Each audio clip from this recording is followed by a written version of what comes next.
Hey guys, so what's an as-is home sale in California? Well, I'm going to tell you from a buyer's and seller's perspective both.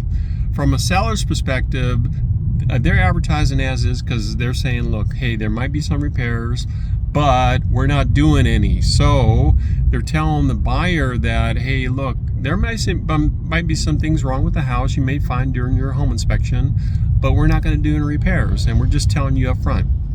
From a seller's perspective, you got to remember it does not exempt you from disclosing what's wrong with the house.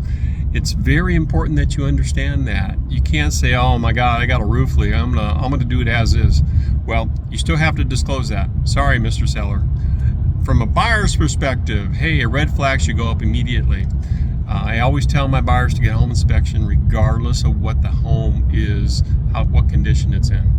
It doesn't matter if it looks cosmetically great, you still get a home inspection because there's some things that might uncover, and I've seen it in home inspections where it can cost a lot of money, like a HVAC system. If it's bad, if it's old, like 15 years old, that's a new system will cost you 20 grand. So, and a roof, you can't see what the roof looks like. It might look nice, but it might fail in a couple years, but you can't tell unless a home inspector gets up there and says, you know what, you need to have a roof inspection done, and the roof inspector gets up there and say, yeah, you only got 3 years left.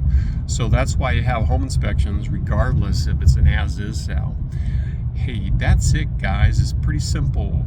And you know what? By the way, if you're a buyer and you want to make an offer on an as-is house, you can't really expect the seller to want to do repairs, but you can offer that the seller does do repairs. You can ask for repairs for sure. It doesn't stop you from asking for repairs, and it doesn't stop the seller from giving in and maybe compromising if they find some repairs that need to be done in the house. Everybody changes their mind once here, once there. And things may come up which doesn't seem so bad that the seller may say, you know what, that's not so bad. I can offer repairs, at least split the difference with you. Or as a buyer, you can just walk away if the seller refuses to do any repairs. So don't get scared away from an as-is sale. Just be very careful. Okay, there you go, guys. Have a good one. Take care.